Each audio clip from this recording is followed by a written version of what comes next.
Killer create vibes now.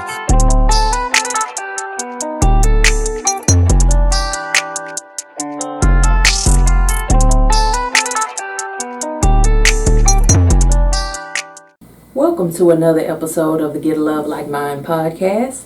We are your humble hosts. I'm Kesha Amos. This is my beautiful husband, Sam Amos. We're so grateful for you guys tuning in today. This is episode 13. We just want to thank everybody. We hope you enjoyed the last episode, and we hope to get another episode like that where you write in your question and we can spend the entire episode answering your question. So if you want your question read here on the podcast, if you need advice on relationships, marriage, friendship, parenting, your walk with God, I actually had someone to reach out and ask about, they want me to address some common legal issues. So if you have a legal issue that you want your question answered, send your email to getlovelikemindepodcast@gmail.com and put in the subject line Ask the Amoses, and we will do our best to get your question read and answered on the show. It's anonymous, so we won't read your name, and we'll eliminate anything that may identify you. So remember, you can send those questions in. So what are we talking about today, sweetie? Today's topic will be on education. And again, I would also like to thank all those that have spent time downloading our podcast, because we get a chance to review those numbers, and they continue to go up. So just always grateful for those. Hopefully we are able to shed some light on things and help people out in their everyday life. So that's what it's all here for. And again, just thank you guys for spending time with us. So on the topic of education, we've all heard a lot of cliches. I know we did growing up. A lot of things we heard, like just go to college, just get your education, have something to fall back on. Oh, yeah. But no one ever said what was on the other side of that. They give you these, I guess maybe they thought it was motivational. I think it was almost cultural, because we were, it was a crime for us to be educated for so long that once we could get it, everybody was just like, go get it. Go get it, right. Get it. Not what's behind it, or, make a plan. There was nothing really detailed that I can recall when I was transitioned from high school to college, and from a preteen or to be an adult. Where is my life going? I can remember being confused and like, I don't know what I want to do. I don't know where I'm going to end up. I know I'm tired of school. Books just weren't my thing. So, but I heard from both of my parents, they just, you need that college education. You need that paper in your hand. Need that piece of paper. Right, like you said, it was cultural. Like, hey, if there's a way for you to get an education, just get it. I don't care what you do. So, along those lines, we want to try to put some detail into finding success. If you're out there and you don't know what you want to do, or you have all these ideas in your head and you don't know what to pursue, what to put first, how to go about it, you don't have a great support group that's going to say, hey, no, don't do that. It's going to take too long, whatever. So to start off, just realize kind of a golden rule when it comes to education, work, life in general. The importance of hard work. Hard work, you've heard, you only get out of it what you put into it. That's true.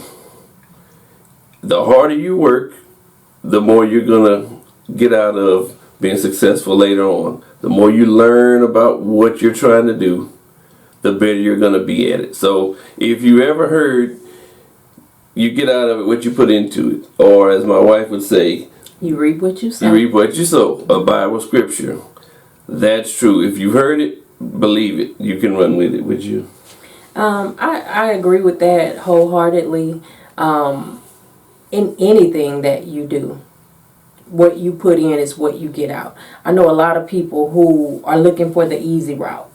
I remember when I first started working at the post office, this guy, he had been there for a number of years. He was like, the goal is to work smarter, not harder. And I was like, okay, you're working smarter, but it's making me have to work harder because I'm the cleanup crew. You know, I'm the one who has to go behind all the mess that you made because you decided you're working smarter.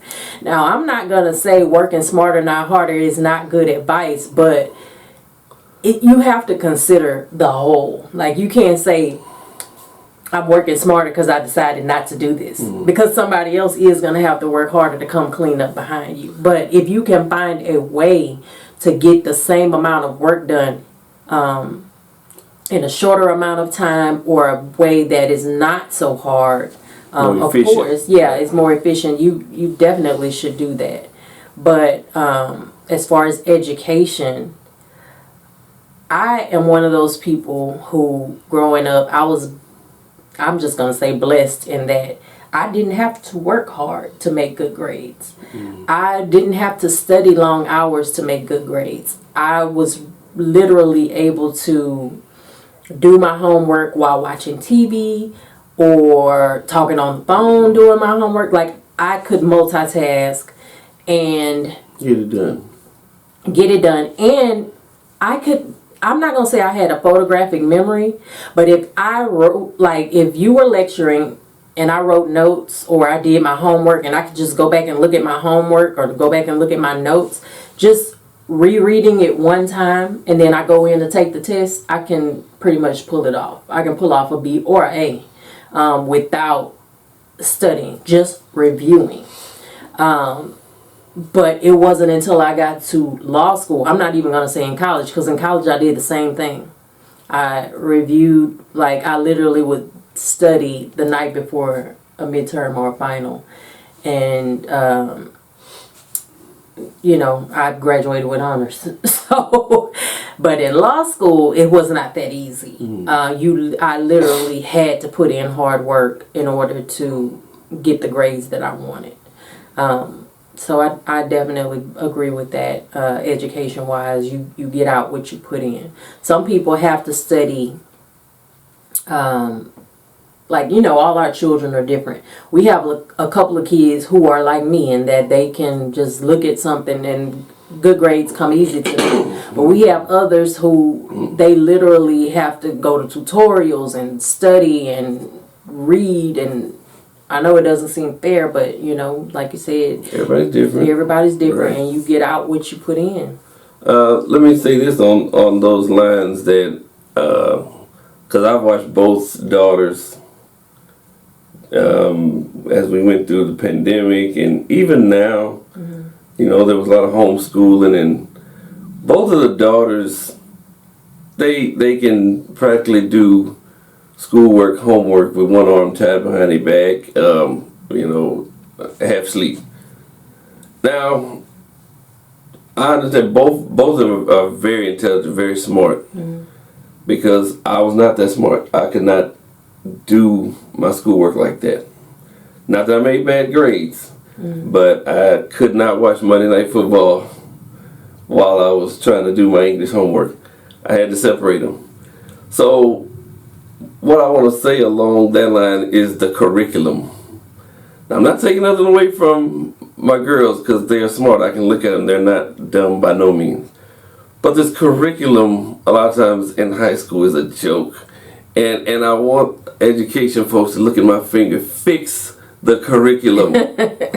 But to say, okay, I can recall a lot of things that we did that I never used again in life. Reading books that meant nothing. And even back then, we used to wonder, how is this going to help me out in the real world when I'm trying to get a mortgage on a house and I don't know about amortization schedules and how to get a lower interest rate, and who's ever going to teach me about fixing my credit while I'm reading Macbeth? So, not to take nothing away from my daughters because they're both very smart, but this curriculum it's almost, it makes school like a daycare.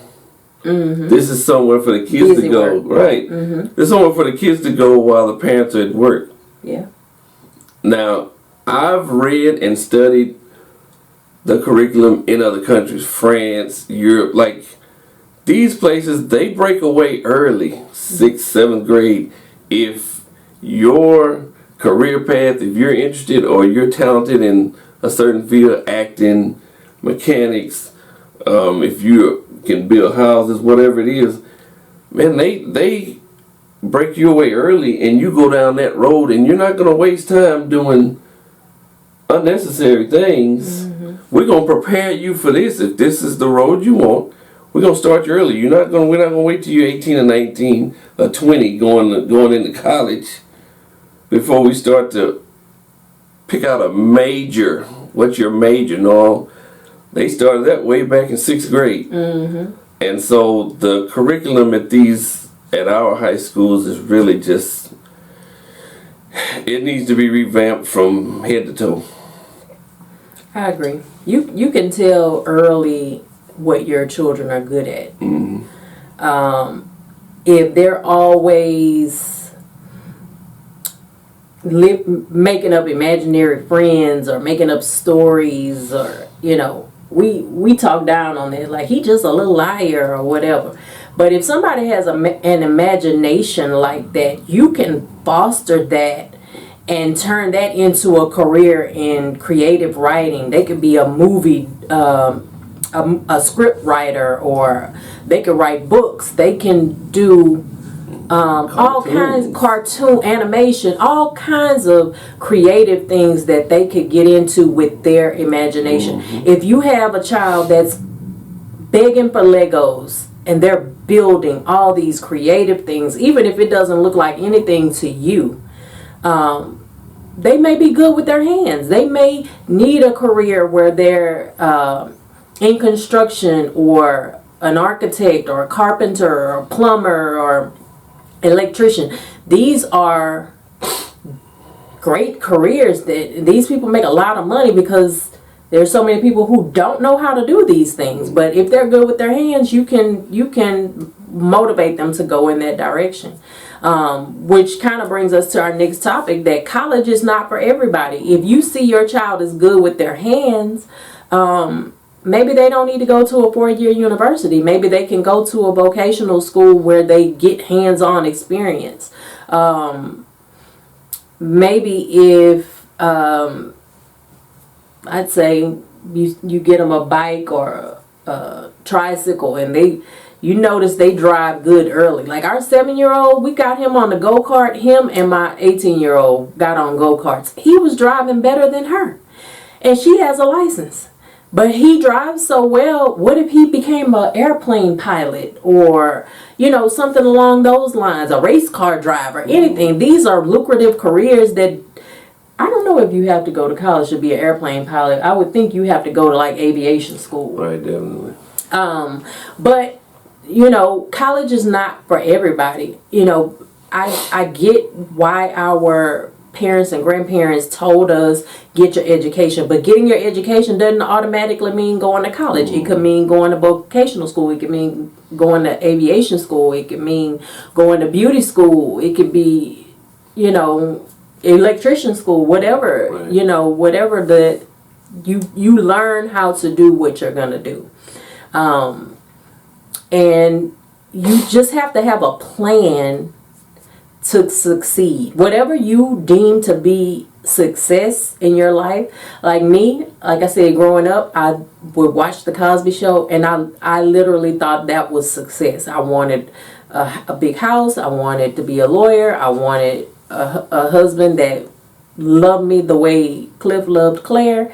I wanted to not necessarily be rich, but be wealthy enough to where I wasn't worried about where my next meal was coming from, or if something came up, I knew we would have the money to take care of it.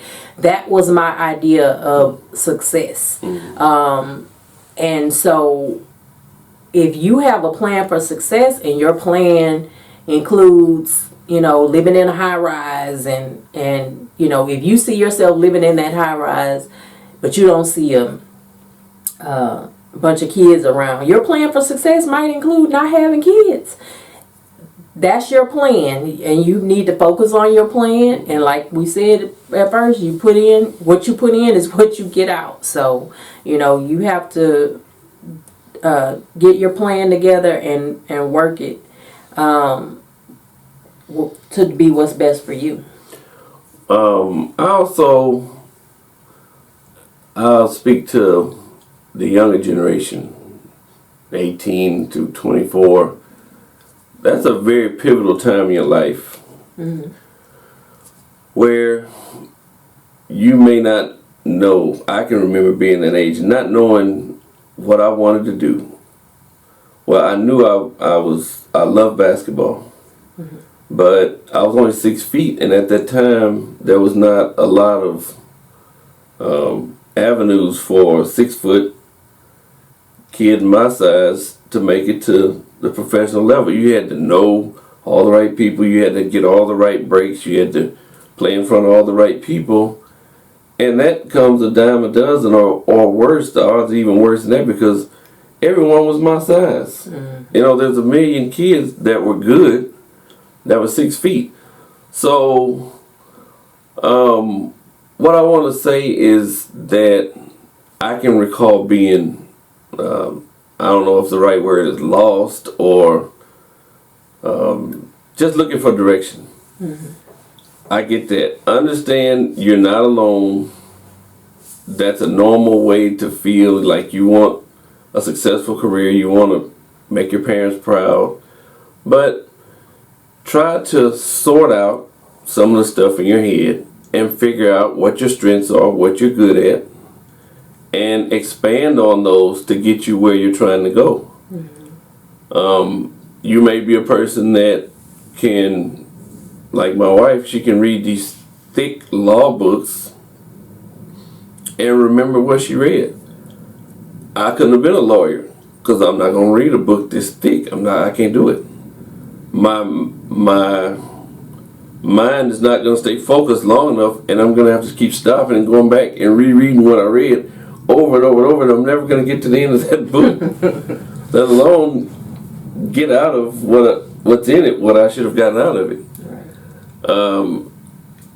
There's all types of things. Are you a good reader? Is your memory solid like that? You know, can you read something one time and remember it? My 7-year-old, we give him instruction from time to time, discipline-wise. You know, hey, stop leaving your shoes in the living room, whatever it is. No phones in the kitchen. This is the only kid that will remember that 2 years from now. He'll still be walking that straight line because his memory, it will not let him forget stuff. His memory is super strong. It's the craziest thing I've ever seen, but out of all the kids, that's what's inside of him. Are you one of those people that can self-discipline? Can you turn down going to hang with the fellas, go to the club, whatever it is, to prepare yourself for what you're trying to do? You know, you may need to go to a 2-day course over the weekend, Friday, Saturday, and there's a frat party coming up at the university, and you're at a crossroad. Which one am I going to choose? Well, are you disciplined enough to say, well, you know, those parties are going to be there for years to come. I better block that out and try to focus on where I'm going. These are the things that you're going to have to figure out. Is this who I am? So that I can find a way to move forward. And, you know, you're going to have to use your own strengths, but you're going to have to know what they are. Yeah, you're going to have to know what you're good at. Right. That kind of goes back to you and your basketball. Like, if you're 6 feet, you have to be realistic with yourself. Maybe this is not going to be my strength. My daughter, the oldest, the 18-year-old, she's great with music. Like, she knows how to play piano, guitar. She writes music. She tells me she wants to be, you know, a superstar. She wants to be like Beyonce. but she can't really sing. Like, you can't hold a tune. And it sound okay when you're singing low. And then another thing, you tell her, well, she says, well, I want to sing. Okay, well, sing something for me. Let me hear you. No, I don't want to sing in front of people. Okay, well, I don't know what kind of singer you're going to be if you don't want to sing in front of people. So she does have strengths in music. So I told her, focus on writing songs. People who write songs, they make a lot of money because different artists keep remaking the same song. Focus on making beats. Be a producer. Not very many black female music producers. You can be a trailblazer. I told her focus on the things you're good at, not so much on the things that you're not. So we offer that advice to you if you're having issues with your kids. When you're guiding them and, kind of ushering them towards one career over the other, be sure to look at their strengths. Look at the things they're good at. Like our son, he's got a great memory. He's smart. He asks questions, which is something I love because that's how I am. The other 4 kids, they don't do that. You can say something to them and you can use a big word that they don't know. Or maybe just an old word that they don't know. And they'll just keep right on, sitting there acting like they're listening. And they don't even have a clue what you just told them to do. But the 7-year-old will ask, well, what does that mean? What is that? And I love that about him because that lets me know he's going to be okay. He's not going to just scoot through school without having an understanding of what, like now he's in 2nd grade. He's not going to move on to 3rd grade without knowing everything there is to know about 2nd grade because he's going to ask questions. He's not afraid to ask questions. And I think the older ones, like if they're in class and the teacher says something or it goes over their head, they're too scared to ask. Let me throw this part in because this always has to be said. It needs to be heard. Don't let anyone tell you what you can't do because no one knows you better than you. Mm-hmm.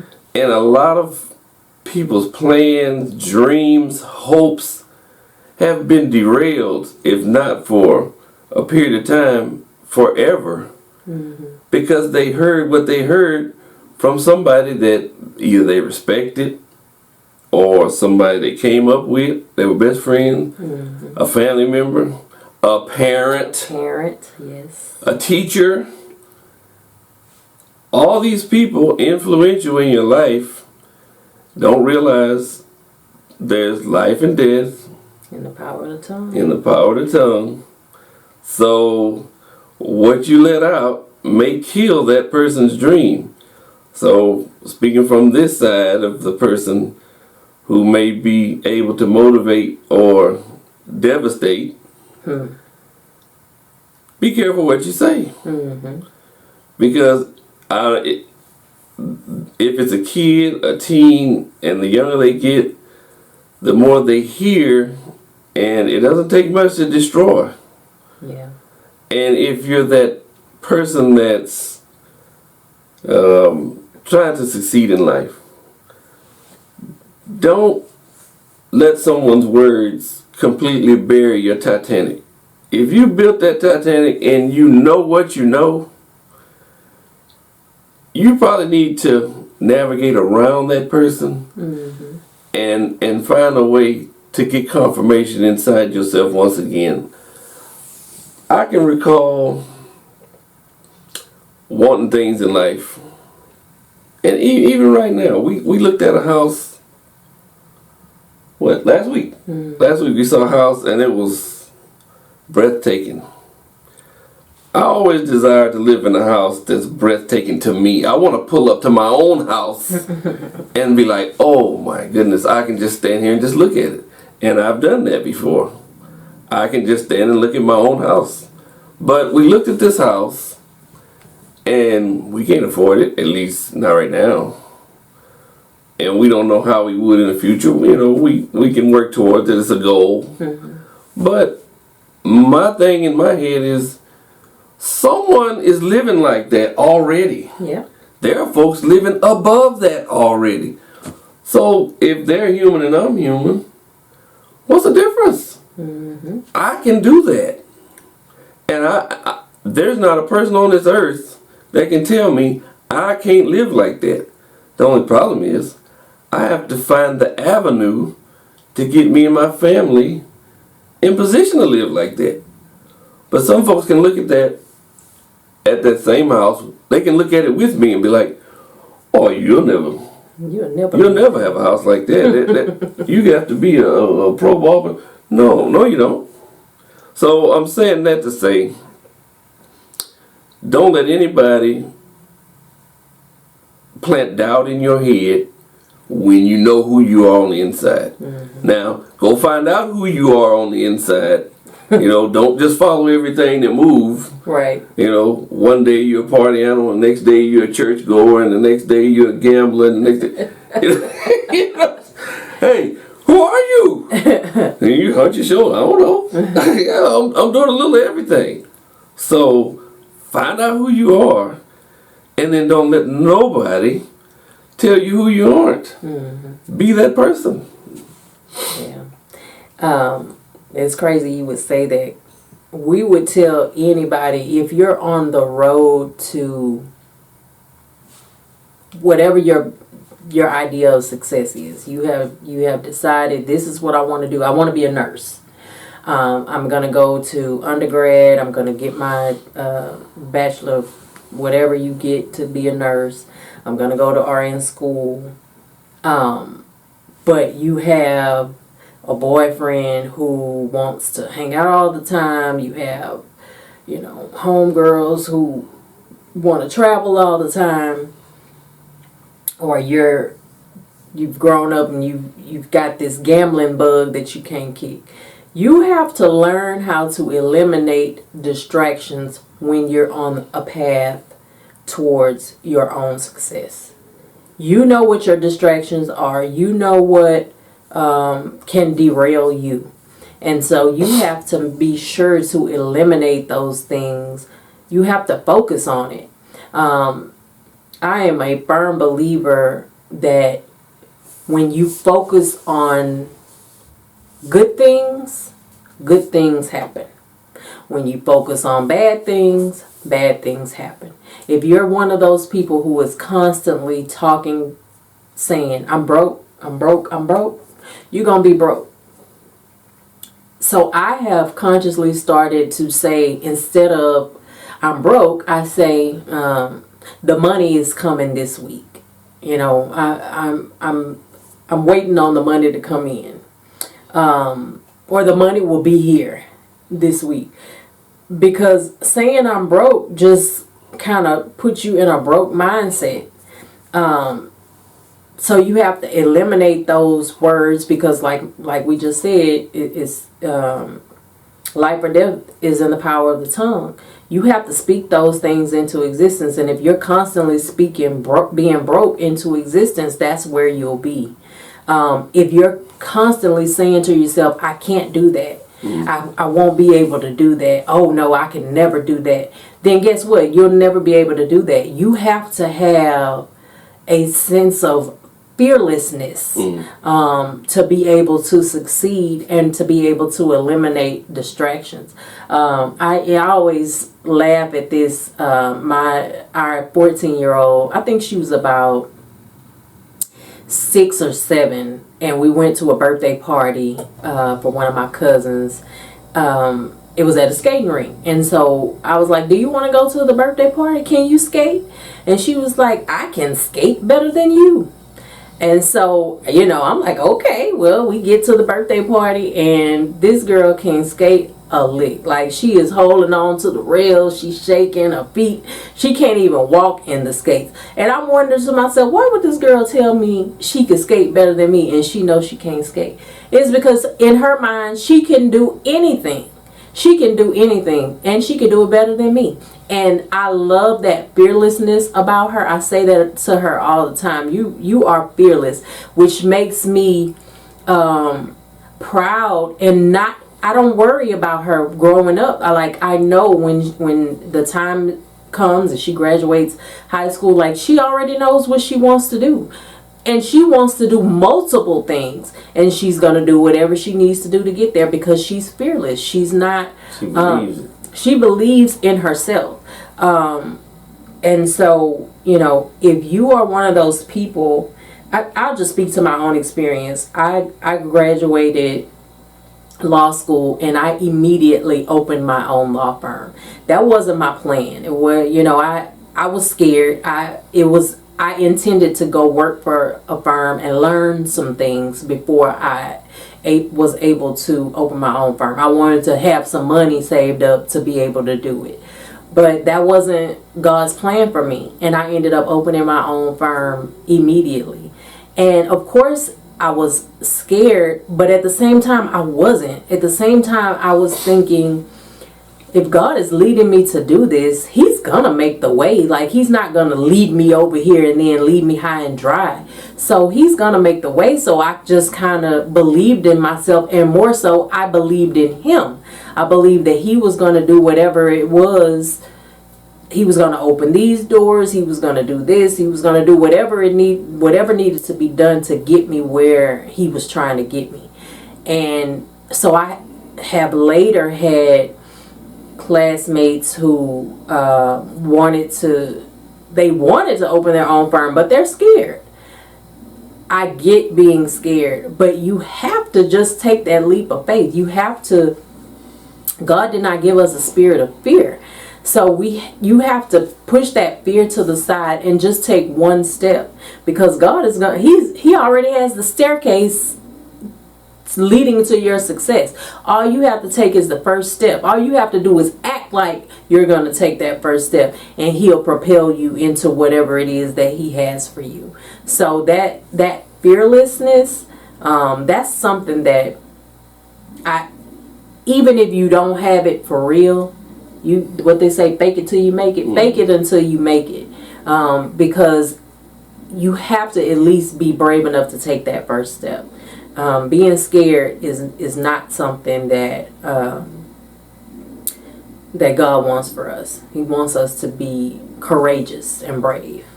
I want to add to that. I used to listen to Steve Harvey would come on at 5 in the morning. I had a talk show on the radio. And while I was driving, a lot of times I would listen to it, and the very first 10 minutes of his program was usually something inspirational or motivational, he would say. And I can't tell you how many times he went back to the scripture of faith without works is dead. And so people, you know, many of us have heard that. So just to be clear, what that means, along what you just said, is that you have to give God something to bless, right? You want God to, you may ask for financial security. You want, God bless me with a house. I'm living in an apartment that, the roof is leaking and my neighbors are loud. Why won't God just bless me with a house? So I prayed that prayer, so I'm going to go ahead and go back to bed and get some sleep. Faith without works is dead. Just came in. There's no works there. Steve Harvey would say you have to give God something to bless. What does that mean? It means get up. Get up and get out there and get moving. You say, God, I know you hear my prayer. So I'm going to get out here and I'm going to put in the work to find a better job if that's what's needed, to get a better education, to learn how to do whatever it is I do better. If you ask me, whatever you do, learn it like the back of your hand. There's a lot of things I won't even attempt to do because either I don't want to learn it or I know I'm not good at it. But the things I am good at, I'm the best. I'm going to tell you right now, I'm the best. It's hard to beat me at what I'm good at because I'm going to do everything right. You know, I'm not going to leave no details out. I want to be good. My mom raised us to be, she said, I don't care what you do, be good at it. And that's what I want to tell the listeners. Whatever you do, don't do anything. Be good at it. Be the best. And all the way back to the beginning of this episode, hey, you're going to get out of it what you put in it. Right. Be the best. And you can't go wrong. So, to get to our last topic, and this one goes without saying, but we're going to say it anyway. You need to pray often for guidance and for the will of God in your life. You don't want nothing that God didn't bless in your life. And it can happen because you have free will. Right. You know, you can go down the wrong road, 1,000 times if you've never prayed and said, hey, God help me with this. I feel like I come to a crossroad. I might have been beaten up by somebody else's words that really demotivated me, if that's a word. Is that a word? Unmotivated me. I don't know. So anyway, it took the motivation away. Right. Someone just blasted my motivation. They destroyed my dream. And it's bad that people can come in and make you doubt yourself. But it can happen. It's real. It's true.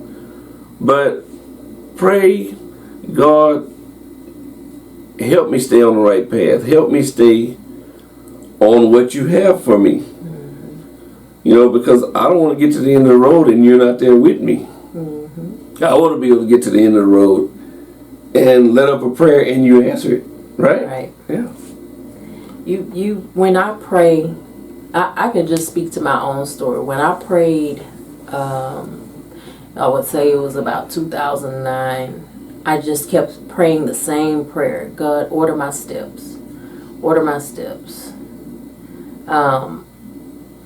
And then I had the vision to start law school. And I want to say this to anybody who's listening. If you're up in age, you're in your 30s, you're in your 40s, you're in your 60s, and you have just now decided what it is that you really are good at and what you want to do, don't let your age be the reason that you don't do it. You can go to college at any age. I went to college straight out of high school. My grades were like C's and D's, even though in high school I was an honor roll student. When I got to college, I didn't get rid of the distractions. I wanted to party.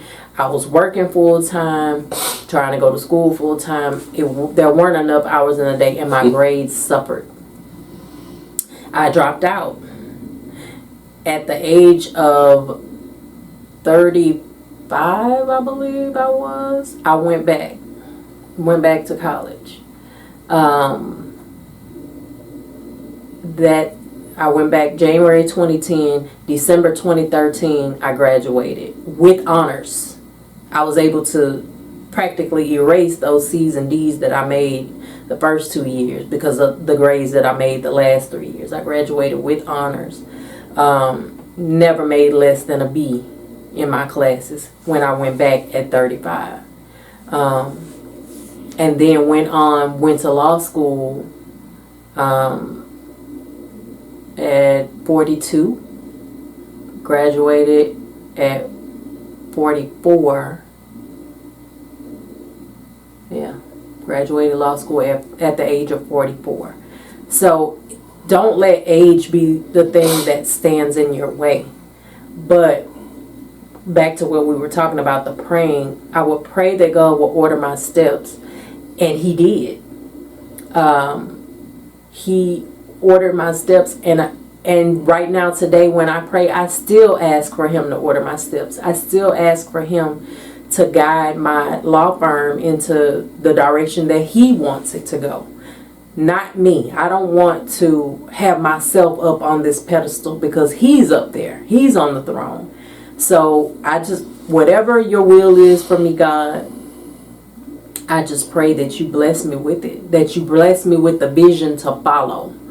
And, I prayed that, order my steps for years, and I'm walking in my prayer now. So, we say you need to pray and ask God for guidance and His will in your life, and that's a daily prayer. And that should have been our first topic, because you have to start there. You have to start there, because like you said about not letting anyone stand in your way, sometimes people on the outside, they can't see the vision that God has for you on the inside of you. That's between you and God. Everybody else can't see that.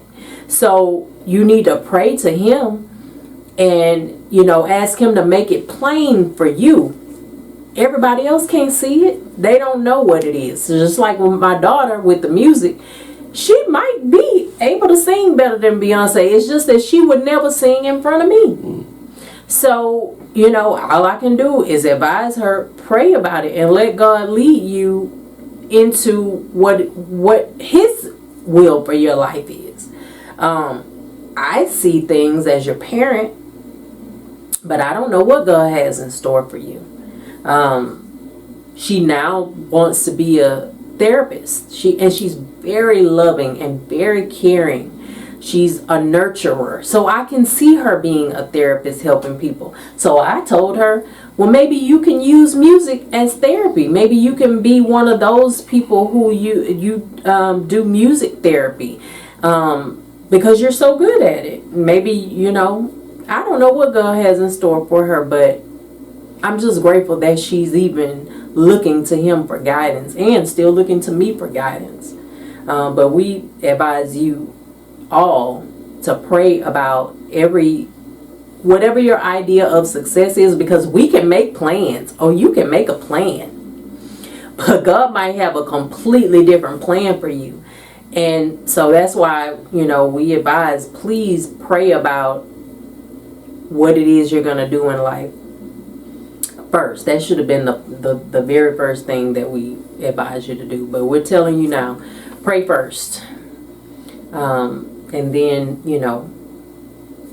work hard and things of that nature. And just to speak back on what you said about that, when I first started my law firm, there was a slow period. And during that slow period, I did what are called CLEs, continued legal education, where you kind of take classes on different areas of law. I would do those. I would work on my contracts. I would work on things. I volunteered through Houston Volunteer Lawyers to do work for free. Just because I know faith without works is dead. I can't think that God is going to bless my firm if I'm not doing any work. I have to work towards it. So I work towards it by helping people who couldn't afford legal services. I volunteered to do things. Right now, to this day, I volunteer and do mediation for the Equal Employment Opportunity Commission. I volunteer to do that. I don't get paid for that. I just volunteer my time because I know that God is going to bless me because of the work that I put in. So I advise you all to pray first. You want to go? You done, or you want? Almost. Okay. Let me just throw this little piece in there, and then we'll get to Ask the Amoses. Sitting and listening to you tell some of your path to how you got to where you are. I like to not only hear the scripture, but I can see it in there when you were talking. So I just want to point this out to the listeners. You were at 35 working a full-time job when you went back to school. Let me say that again. You were working a full-time job for the government, right? Working for the post office. And when you had the vision, okay, you know what? I want to be a lawyer.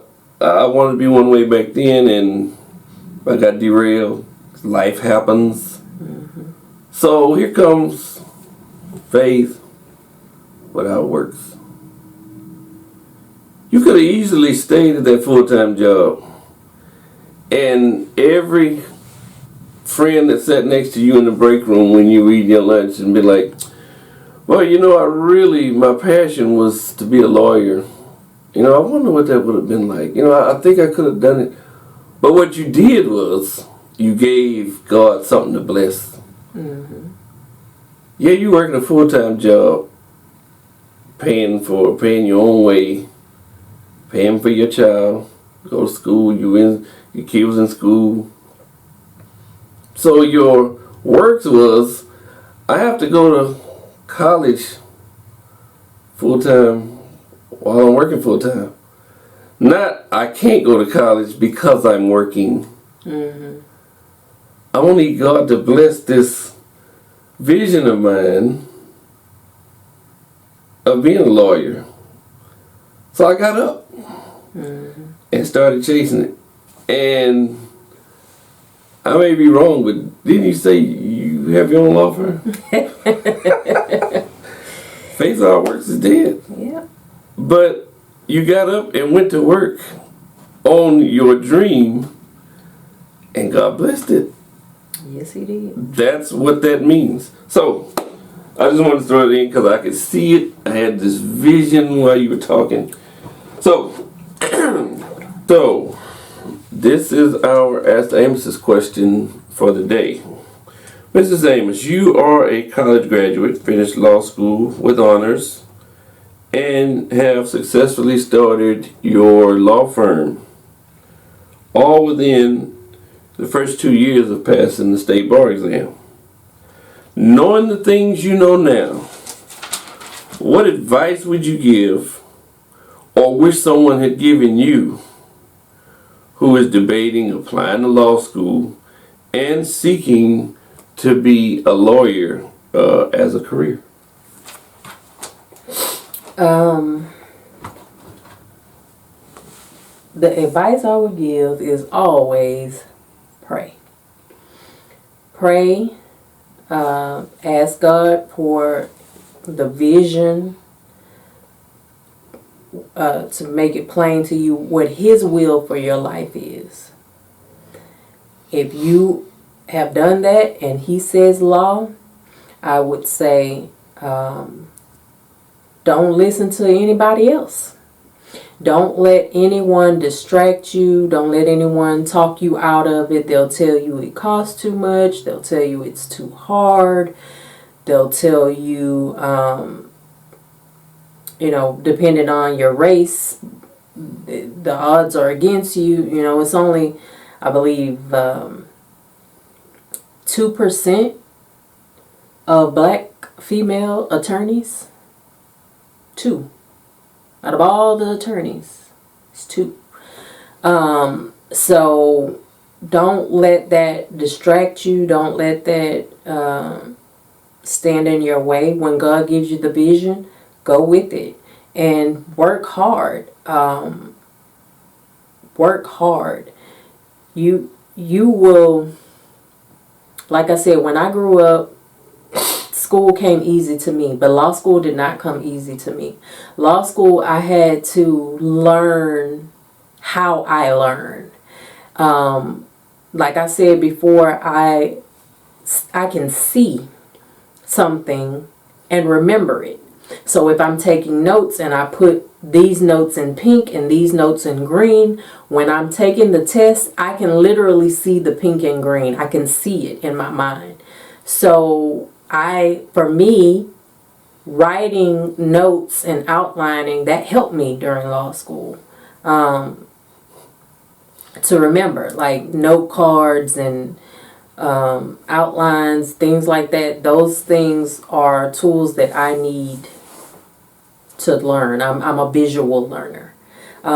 So learn how you learn. Do law school that way. However it is that you learn, if you need it that way, do it that way. And when it's time to take the bar, keep doing it that way. Don't studying for the bar is not a time to change. For me, it was a little different only because I'm not a big studier.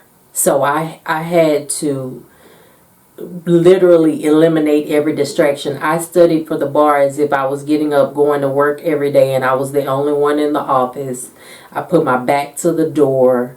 I put my phone away so that I wouldn't be distracted by that, and I focused. But I started every day with prayer. I asked God to help me retain all the information that I was uploading. And then when the bar exam came, they've changed the bar since I took it. I was one of the second to the last one where they actually had a Texas bar. Now it's universal bar. So for me, it was a 3-day exam. I literally listened to gospel music as I drove to the exam. I got my spirit right. I felt fearless when I walked in. And when I walked out, I told my husband, because he dropped me off, picked me up. I told him I passed that exam. There's no way I didn't pass. I was confident that I had passed. Because I was fearless. Because I knew God was with me the entire time. When it came down time to start my firm, I can't say that I wasn't scared naturally, but I blocked that and I moved with how God told me to move. Where my law firm is, I literally had a dream where my husband in the dream asked me, "Where is your law firm?" And I said, "It's off of TC Jester in 610. I don't live over there. I don't frequent over there." I had no clue.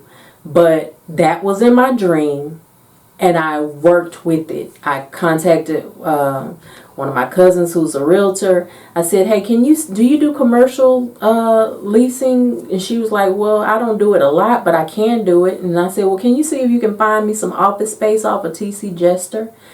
She literally sent me listings of places that had free rent for 6 months. 6 months free rent for this office.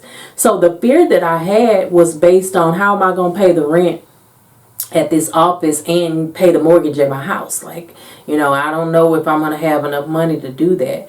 But God made it plain that stop worrying about the things you're worrying about because I got you. And I got that office with free rent, and since I've been over there, my business has been great. I say don't listen to outside people, because outside people had me thinking that my first year of practicing was going to be bad. Like they were like, "Oh, you don't make any money the first year." I made a lot of money. I'm not going to tell you how much money, but I made a lot of money the first year, which is a blessing, and I know it's only from God. It's because I'm following His blueprint. So my advice would be, don't listen to outside people. You can listen, but don't let it impact what you're doing. Don't let it affect your decision making. Don't let it stifle you to the point that you're afraid to do something because somebody else had a bad experience, because that may not be your experience. Let me ask you this. Go ahead. You need to add this. We went to Austin for you to take the bar. Mm-hmm. Give a little insight on what was going on inside there, because I remember a story you told me that folks were walking out. Oh yeah, the bar exam. If you don't know, like I said, it was a 3-day test. It's still a 2-day test, so it's still something hard. Most people don't take tests that last that long. Your test might be 1 hour. It's a 3-day test. There were people who were under so much stress that literally an ambulance had to be called because a girl fell out. On the third day, there was a guy who literally, because they won't let you take your phones in. You have to lock your phones in a locker outside of the building. This is how important it is that they make sure no one can cheat. At lunchtime, like you come in, you test from like 8 to 12, from 12 to 1 you get a lunch break, and then you test from 1 to 5. At lunchtime, he went to the locker and asked for his phone, and the people were like, no, we can't give you your phone until the test is over. He said, oh, I'm done. This was on day 3. He walked at lunchtime. Like, he didn't even he was almost done, and he was under so much stress that he was like, screw it. And you have to pay to take this test. It's like $300 plus another $70 if you want to use your laptop. So it's not like just a free test. You literally, if you have to take it again, you have to pay again to take the test. And he was under so much stress that he just got up and walked out. I'll speak to my own testimony. I am one of those people who, I'm sure you guys have probably deciphered this by listening to my stories. Things don't come easy for me. Usually if it's something that I really, really want, I don't just get it the first time I try. I have to, do things over. So I kind of, in the back of my mind, was thinking that about this bar exam, like before I got there. I was like, I hope this is not one of those cases where I have to take it multiple times in order to pass, because I know things don't always come easy for me. So what happened for me was there's no internet. They make sure you can't log into the internet when you take the test because they don't want you to be able to cheat. So if you use your laptop, you have to use their software. Well, when I turned on my laptop that morning, I got there early, like 7:15. The test didn't start until 8. I had a update on my computer. It was like, do you want to update? So I'm like, okay, well, update usually take about 5 minutes. I'll go ahead and update it before the test start. Well, the update starts, the test begins, and my computer is not done updating. So I can't even log in to begin the test. So I am literally freaking out because my computer it's just sitting there. I can't turn it off. I can't do anything. It's updating. So I'm sitting there freaking out, but on the outside, I look calm. I'm like, okay, well, there's nothing I can do about it, because you don't have to use the laptop. You can write. But I didn't practice writing. I practiced using the laptop. So the day of the exam, my laptop is frozen. It's updating. There's nothing I can do. I wait. And then I'm just like, okay, I just have to do it. So I start reading the test. I start taking the test. I write everything out. So I ended up writing. Even though I paid the extra $70 to use my laptop, I had to write. But in that moment, when it was over and when I finished in enough time, that's when I knew I was going to pass the exam. I said this was the thing. This was the thing that I was going to have to overcome in order to pass this test. So I already knew after that, if I got through that, I'm going to pass this test, because I knew all the material, but I just felt like there was going to be something that was going to stand in my way, and that was the thing. And the people around me, when they figured out what had happened, they were like, I would have been crying. I would have been doing this. There's no way I would have been able to stay calm. And I'm like, but I had God with me the entire time. I knew he was there with me. I brought him with me. I listened to the gospel music in the car that motivated me to know he was with me every step of the way. How could I fail? So that test, I have friends who have taken it several times. A couple that still haven't passed. But it's a very hard test, and it determines whether you'll be able to practice law or not. You can graduate from law school, you can graduate with honors and still not pass this test and not be able to be a lawyer. So the test is very, very important, very stressful, very intense. But you just have to have God with you the entire time. So if I'm you were much older and much more advanced mentally than a lot of 20-year-olds that just come out of high school or undergrad school. Mm-hmm. What can you tell someone? Because that's one heck of a steep mountain to climb, even for someone in their 30s to think, okay, I have to come out on the bright side of a 3-day test that's going to determine whether law school was A waste of money. or it all paid off. Mm-hmm. That's unreal to think of, what's in front of you, but at the same time, you don't want to deter anyone from believing I can do this. What are you going to tell someone? What if this is your daughter? What would you tell her, even though you went through it? What words would you use to say, you can do this? Would you just tell her, you can do this? You can do this.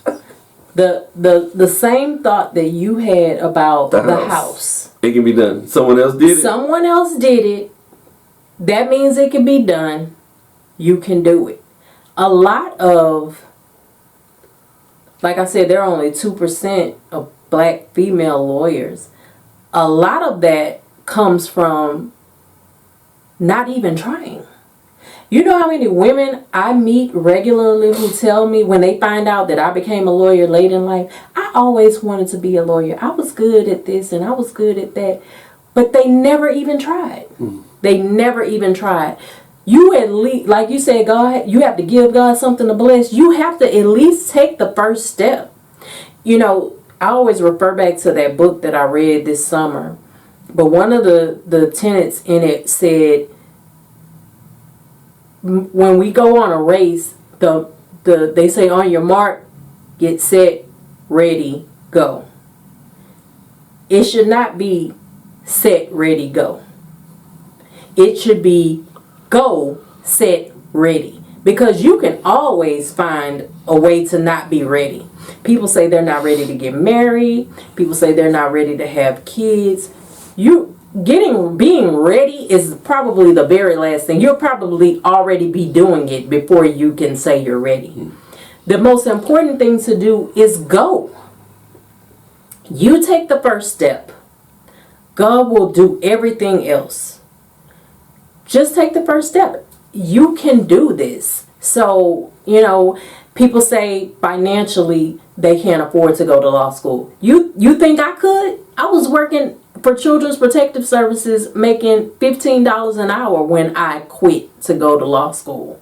I wasn't making a lot of money, but I knew God had a plan for me, and that was it. He was going to make a way, and He did.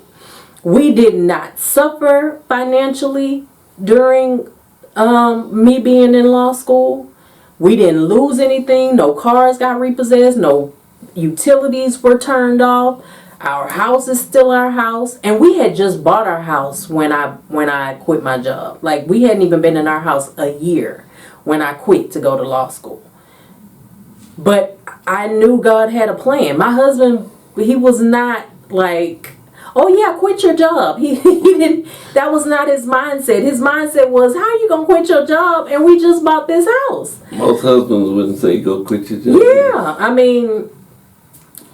But if it's God's plan for you, you have to know He's not going to make a plan that doesn't involve Him leading the charge. He's going to do everything possible to get you where you need to be. If it's His will, you can look back at old Bible stories and see how He did what He did, who He used to do what He did. He's got the plan. All you have to do is go. So don't approach that mountain and look up at the top of it and say, oh no, I can't climb that, man. Don't think of your own ability. I'm just going back and... Because with God, nothing is impossible. Nothing is impossible with Him. So, like I said, it's a lot of people who just don't even try. because they think they'll never succeed. And that's going is half the battle. Just taking the first step, God is going to do the rest. That self-doubt, you can kill your own dreams from within. Yeah. Don't do it. Don't doubt yourself. Don't even put your faith in yourself. Put your faith in God. Because I'm telling you, a lot of my mindset when my law firm first started was, I don't have no clients. I don't have enough experience to charge a lot of money. You know, I had all these self-doubting moments. But then I just had to realize, I know God didn't bring me this far. There's no way He gave me that vision in 2009 to go back to college and go to law school and become a lawyer just to set me here and make me suffer. That wasn't His plan. He had a plan. He has a plan. And I'm just going. I'm just going to go. I may never be ready, but I'm going to go. Because this is His plan. And our prayer for you is, if you're sitting on the fence and trying to decide what it is you want to do, go. Start. Your first step can be doing the research. If you decide you want to be an air traffic controller, do the research. See what kind of school you need to go to be an air traffic controller. Is there one in your town? Can you apply? Do they have restrictions? Whatever it is, go. Just start. If you just take the first step, God is going to bless it. Just take the first step. So we pray that you will take that first step, that you will ask God to give you a vision, that He will make it plain for you to see what His will for your life is. We pray that you will eliminate all distractions, that you will focus on the goal at hand and get out of it what you put into it. We pray that that you will just be blessed by this podcast and motivated by this podcast. That God will use us and our testimonies to help you in whatever area that you need. I think that's all I have. You got anything else? No, I think it was well said. Happy Thanksgiving. Not happy Thanksgiving. Happy Thanksgiving very soon. Yeah. And, Thanksgiving is in a couple of weeks. We pray that you guys, I know we spoke just recently about dealing with grief and when you're having family problems with your family members, that you need to fix those family problems. So we pray that, if anybody is, not speaking to their brother or sister or parent, that you guys will use Thanksgiving as an opportunity to mend that relationship, because you don't know how many more Thanksgivings you'll have together as a family.